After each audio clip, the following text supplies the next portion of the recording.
Un jeune homme est traîné devant une foule avec une arme pointée dans le dos. Monsieur Kim n'est qu'un autre visage anonyme dans la foule, impuissant à faire quoi que ce soit d'autre que de regarder l'homme pleurer et supplier les soldats d'ouvrir le feu, l'abattant comme un chien dans la rue.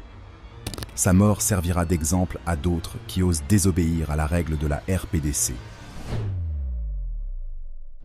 Le crime du jeune homme regarder des films sud-coréens et écouter des chansons sud-coréennes pendant que Monsieur Kim regarde le sang du jeune homme couler dans le caniveau, pendant que les soldats aboient des ordres pour que la foule se disperse. Il pense à ses 2 amis agriculteurs morts de faim dans leur maison à cause de la famine forcée par le gouvernement. Il pense aux autres personnes qui ont été envoyées dans des camps de travail pour des choses qui ne seraient même pas considérées comme des crimes dans d'autres pays. Il pense à sa femme enceinte. Une pensée traverse l'esprit de Monsieur Kim la plus claire de toutes. Mais nous devons sortir d'ici quoi qu'il en coûte. La Corée du Nord est l'un des pays les plus difficiles au monde à quitter, avec des tentatives de transfuge risquant la vie dans des camps de prisonniers, ou même l'exécution après 2020. Lorsque le pays a fermé ses frontières, s'échapper est devenu de plus en plus difficile. Mais au printemps 2023, un passeur et un pêcheur ont risqué leur vie pour faire sortir leur famille du pays. Et, contre toute attente, à travers des gardes armés et des champs de mines mortelles, ont traversé la mer vers la liberté. Mais quelles horreurs pourraient pousser une personne à risquer sa vie et celle de sa famille, juste pour s'échapper? Car même si vous avez entendu des histoires, vous n'en connaissez pas la moitié. La Corée du Nord, ou la République populaire démocratique de Corée, est fréquemment évoquée dans les médias et rarement pour quelque chose de positif. Le chef suprême proclamé Kim Jong-un, qui a hérité de ce titre de son père et de son grand-père avant lui, fait la une des journaux pour avoir menacé la Corée du Sud, les États-Unis et le Japon de frappes de missiles nucléaires. La famille Kim dirige la nation d'une main de fer depuis plus de 70 ans. À l'intérieur des frontières de la Corée du Nord, les dissidents politiques sont emprisonnés et les hauts fonctionnaires qui ne sont pas d'accord avec Kim Jong-un sont démis de leurs fonctions et souvent également retirés de la vie. C'est un gouvernement si impitoyable que même les proches de ses dirigeants ne sont pas en sécurité. Le demi-frère de Kim Jong-un, Kim Song-nam, a été découvert lorsqu'il a été assassiné par des agents nord-coréens pour sa défection du régime en 2017 lors de son rapport mondial. 2017, Human Rights Watch a qualifié la Corée du Nord comme l'un des États autoritaires les plus répressifs au monde. En 2014, la Commission des Nations Unies a publié un rapport sur les violations des droits de l'homme en Corée du Nord qui comprenait l'extermination, meurtre, réduction en esclavage, torture, emprisonnement, agression sexuelle, avortement forcé et autres violences sexuelles, persécution pour des motifs politiques, religieux, raciaux et de genre, le transfert forcé de population, la disparition forcée de personnes et l'acte inhumain de provoquer sciemment une famine prolongée au cours des années depuis que le Conseil des droits de l'homme de l'ONU a officiellement condamné les violations des droits de l'homme en RPDC, et bien que le pays ait ratifié 4 traités internationaux relatifs aux droits de l'homme et inclut la protection des droits dans sa constitution, Human Rights Watch déclare qu'en réalité, le gouvernement restreint tous les droits humains fondamentaux, y compris la liberté d'expression, réunion, association et la liberté de pratiquer la religion.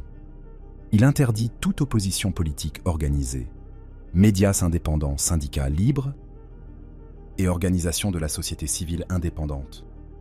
Arrestation arbitraire, torture en détention, travail forcé et exécution publique maintiennent un climat de peur et le contrôle au fil des ans. Les citoyens nord-coréens ont fui vers la Chine et la Corée du Sud avec le premier afflux de réfugiés commençant à la fin des années 1990, comme vous pouvez l'imaginer. Le gouvernement nord-coréen a fait de son mieux pour réprimer ces transfuges et au fil des ans, le nombre a diminué. Il y a eu une forte baisse du nombre de transfuges en 2020. Seulement 229 se sont réinstallés dans le sud, contre 1047 en 2019 et 1137 en 2018. Cette baisse a ramené les chiffres à leur plus bas niveau en 2 décennies. Mais ce qui a causé cette baisse, Un certain nombre de facteurs ont joué un rôle et presque tous pourraient être attribués aux mesures de sécurité accrues du gouvernement nord-coréen et au resserrement des frontières en 2020. Les journalistes peuvent faire de leur mieux pour rassembler les détails, mais il est souvent difficile de brosser un tableau exact de ce qui se passe à l'intérieur du pays en raison de sa nature insulaire et des frontières titans susmentionnées.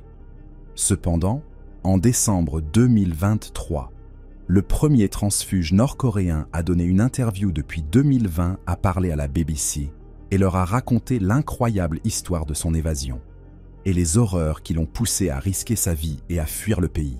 Ainsi, le correspondant Jim Mackenzie en a fait un reportage avec des reportages supplémentaires de Oh Soo-lee et Lee Hoon-choi.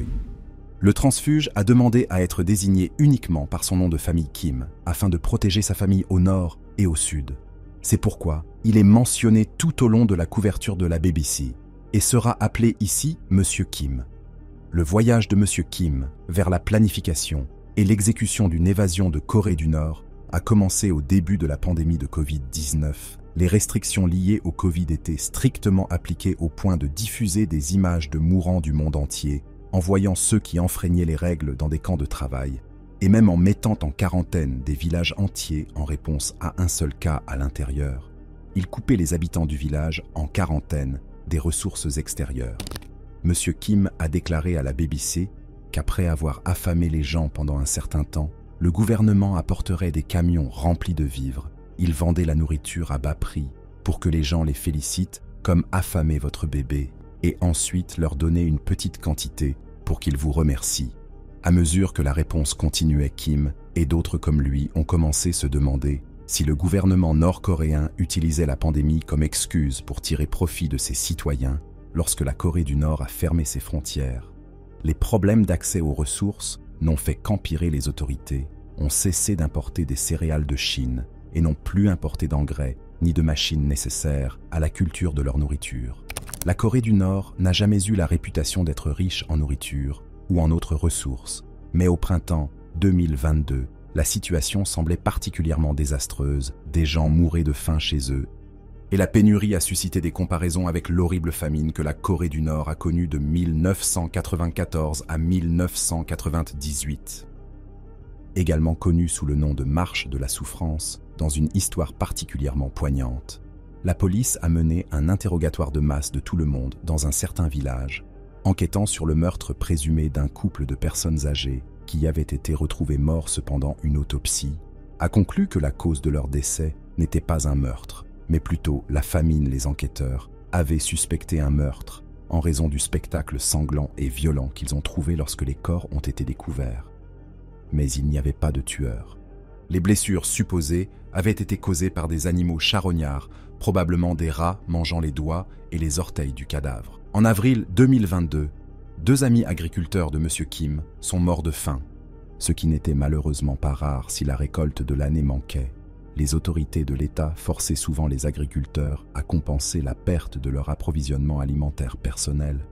Ces décès n'ont pas pu être confirmés de manière indépendante par la BBC, mais le rapport mondial de 2023 sur la crise alimentaire a déclaré que bien qu'il soit difficile d'obtenir une lecture précise de la situation avec les frontières du pays fermées, il y avait des indications que la situation s'aggravait avant la fermeture de la frontière. Monsieur Kim gagnait la majeure partie de ses revenus en vendant des articles de contrebande en provenance de Chine sur le marché noir. Il s'est spécialisé dans les motos et les téléviseurs, mais il a changé ses produits de prédilection lorsque la crise alimentaire s'est intensifiée et que le commerce à travers la frontière chinoise est devenu presque impossible, passant des motos et des téléviseurs aux légumes. Il installait son activité chez lui ou dans des ruelles secrètes. Il se faisait appeler vendeur de sauterelles car il était prêt à ramasser ses marchandises et à courir si le danger commençait à se rapprocher comme une sauterelle. AVR avril 2022. Monsieur Kim a été témoin de l'exécution publique d'un homme de 22 ans qu'il connaissait personnellement. Le crime du jeune homme a été écouté. Musique sud-coréenne, regarder des films sud-coréens et les partager avec ses amis pour cela pendant 70 chansons et 3 films, Kim a déclaré que le jeune homme avait été abattu devant une foule Afin de donner l'exemple, bien que l'histoire spécifique n'ait pas pu être vérifiée, elle correspond à une loi adoptée en décembre 2020, rendant la diffusion des médias sud-coréens en Corée du Nord punissable d'exécution. M. Kim a été témoin d'une horreur après l'autre. Mais selon lui, une tragédie spécifique a brisé son esprit, plus que tout autre. Un ami de Kim voulait divorcer de sa femme et épouser la femme qu'il aimait. Les fonctionnaires de l'État ont refusé d'approuver le divorce, à moins que l'homme n'accepte de passer du temps dans un camp de travail. L'homme a refusé, craignant ce qui pourrait l'attendre dans le camp, et s'est endetté profondément en essayant de trouver une autre voie. L'homme s'est effondré dans un désespoir si profond qu'il ne pouvait pas remonter la pente malheureusement sans autre chemin en vue. L'ami de M. Kim s'est suicidé. M. Kim ne pouvait plus supporter la vie qu'il menait en Corée du Nord. Il devait partir. Mais avant de pouvoir élaborer un plan d'évasion, il devait d'abord convaincre sa famille de le rejoindre. Il a contacté son frère, qui avait tenu un restaurant de fruits de mer à faire, jusqu'à la répression du gouvernement sur les vendeurs et pêcheurs non officiels. Il n'était plus autorisé à pêcher, mais lui et sa femme possédaient toujours le bateau. Le frère de Kim a accepté de fuir avec lui, et ils ont commencé à élaborer un plan. Une fois qu'ils ont eu une voie d'évacuation hermétique en place, Kim a pu travailler à convaincre le reste de sa famille de rejoindre les frères. Kim vivait dans une petite ville de pêcheurs dans le sud-ouest de la Corée du Nord, relativement proche de la frontière sud-coréenne. Ils n'auraient peut-être pas pu s'échapper par la frontière vers la Chine, mais cet endroit leur a donné une autre option pour voir. Le frère de M. Kim a commencé à travailler dans une base militaire à proximité qui employait des pêcheurs civils pour attraper du poisson qui pourrait être vendu pour payer l'équipement et les armes. Cela leur donnerait un meilleur accès à l'eau et donnerait au frère de Kim une raison d'avoir son bateau là-bas en premier lieu. Entre-temps, M. Kim en a appris davantage sur les horaires et les schémas de travail des gardes de sécurité et des gardes-côtes dans la région, mémorisant leurs mouvements jusqu'à ce que lui et son frère soient certains qu'ils pourraient sortir sur un bateau la nuit sans être attrapés. Maintenant que Kim était confiant dans son plan, il était temps pour lui et son frère de convaincre leur mère. Au début, elle a refusé de venir, mais les deux lui ont dit qu'ils ne partiraient pas sans elle et que ce serait sa faute s'ils étaient restés dans un pays qui les rendait malheureux. Après avoir entendu cet argument, elle a accepté en larmes. La femme de M. Kim n'était pas si facile à convaincre. Il a fallu quelqu'un d'autre que M. Kim pour la faire changer d'avis, leur enfant à naître.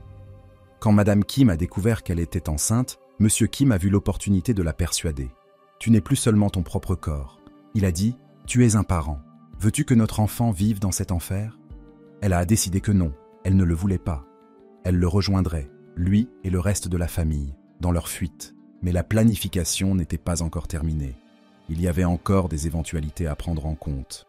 Kim et son frère craignaient que si leur évasion réussissait, les autorités de l'État profanent la tombe de leur père décédé en représailles. Ne voulant pas risquer cette possibilité, ils ont déterré son corps, restauré le sol et la tombe autour pour qu'elle paraisse intacte et brûler le corps dans la nature. Il y avait ensuite la question du chemin qu'ils devraient emprunter pour atteindre l'eau, la partie du littoral la moins, les gardes en service. La nuit était un véritable champ de mines. Des mines terrestres AV étaient placées là afin d'empêcher les gens de tenter de s'échapper de cette façon. Les Kims devaient donc traverser ce champ de mines en toute sécurité et ils devaient le faire au milieu de la nuit. Les frères ont donc fait semblant de cueillir des herbes médicinales dans la région, alors qu'ils déterminaient en réalité le meilleur chemin à suivre avec leur plan d'itinéraire. Ils devaient juste être patients et attendre que la marée tourne le 6 mai 2023. L'heure est finalement arrivée à 13 heures. Pour être précis, les eaux de la mer étaient turbulentes et agitées, les vents du sud apportant une tempête qui avait chassé les navires de surveillance de la zone. Son frère a donné des somnifères à ses enfants pour les garder immobiles et silencieux pendant le voyage, portant les enfants dans ses bras. Il a prudemment traversé le champ de mines avec le reste de la famille. Un faux pas, et ils pouvaient être réduits en miettes, et ce n'était pas là que le danger s'arrêtait. Ils savaient que s'ils étaient attrapés à un moment donné, ils pouvaient être mis à mort. Ils s'étaient armés du peu qu'ils pouvaient, des épées pour les hommes, du poison pour les femmes, et des coquilles d'œufs creuses remplies de poudre de chili et de sable noir qu'ils pouvaient briser dans les yeux d'un garde lors d'un combat rapproché, une tactique employée pour la première fois par les ninjas japonais d'autrefois. Ils ont traversé le champ de mines sans incident et ont atteint le bateau qu'ils avaient caché le long du rivage. Ils ont enveloppé les enfants encore endormis dans un vieux sac de grains pour les garder cachés et les ont entassés dans le bateau ensemble. Puis ils se sont éloignés du rivage et se sont lancés dans l'eau. Ils se sont déplacés lentement en espérant se fondre dans les récifs, les rochers et autres détritus exposés par la marée basse. Peu à peu, le bateau a commencé à prendre de la hauteur. Vitesse à l'approche de la frontière maritime avec le territoire sud-coréen. Monsieur Kim s'est retourné pour regarder derrière eux et a vu un navire les suivre, mais il était trop tard pour qu'il les rattrape. Ils ont traversé la frontière. Enfin, Monsieur Kim a pu respirer à nouveau et pouvait enfin se détendre devant eux. Ils pouvaient voir Yongyong, une île sud-coréenne. Ils ont fait clignoter leur lumière, signalant à la marine sud-coréenne qu'ils étaient là après 2 heures en mer. Ils ont été secourus et ramenés à terre. Monsieur Kim a décrit la joie qu'il a ressentie lorsque le plan s'est déroulé, sans accroc. C'était comme si le ciel nous avait aidés, le voyage n'était pas tout à fait terminé. Cependant, les premiers agents de renseignement sud-coréens ont dû leur parler pour déterminer s'ils étaient ou non des espions nord-coréens. Une fois qu'il a été déterminé qu'ils étaient de véritables transfuges, ils ont été placés dans un centre de réinstallation et ont appris la nature de la vie en Corée du Sud. Leur nouvelle maison, en octobre, les Kim ont emménagé dans un nouvel appartement et la femme de Monsieur Kim a donné naissance à leur enfant. L'histoire des Kim est miraculeuse, étant donné la rareté des défections en mer et à quel point il est difficile de faire défection depuis la fermeture des frontières due à la pandémie. Beaucoup de ceux qui tentent de quitter la Corée du Nord n'y parviennent jamais. Ils sont incapables de naviguer en toute sécurité, ou ils sont attrapés et emprisonnés ou exécutés. Même s'ils parviennent à sortir, il n'y a aucune garantie que les transfuges trouveront un foyer sûr qui les attend. En octobre 2023, Human Rights Watch et Stephen Kim, un missionnaire qui a aidé des transfuges à fuir la Corée du Nord dans le passé, a accusé les autorités chinoises de renvoyer de force des transfuges de Corée du Nord, selon Human Rights Watch. Les autorités chinoises ont rapatrié de force 80 Nord-Coréens en août et 40 en septembre. Cela est dû au fait que le gouvernement chinois qualifie les Nord-Coréens sans papier de migrants illégaux et leur refuse l'asile ou la réinstallation. Ce sujet a déjà été soulevé et la commission d'enquête des Nations Unies sur les droits de l'homme en Corée a averti le gouvernement chinois en 2013 que ce rapatriement forcé pourrait être qualifié de crime contre l'humanité. Mais les Kim ne se sont pas enfuis en Chine. Ils ont atteint la Corée du Sud, où le ministère de l'Unification donne la priorité aux droits de l'homme nord-coréen.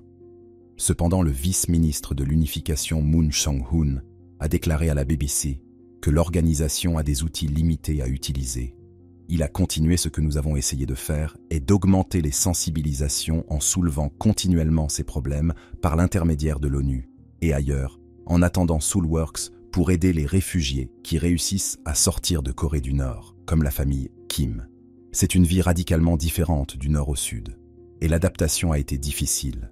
La famille de Kim a eu du mal à donner un sens à sa place dans ce nouveau monde de la technologie à leur disposition à la navigation dans le système de métro. Mais ils ont réussi. Ils ont leur vie, une maison, et l'un l'autre, et ils ont le temps et la liberté de comprendre le reste.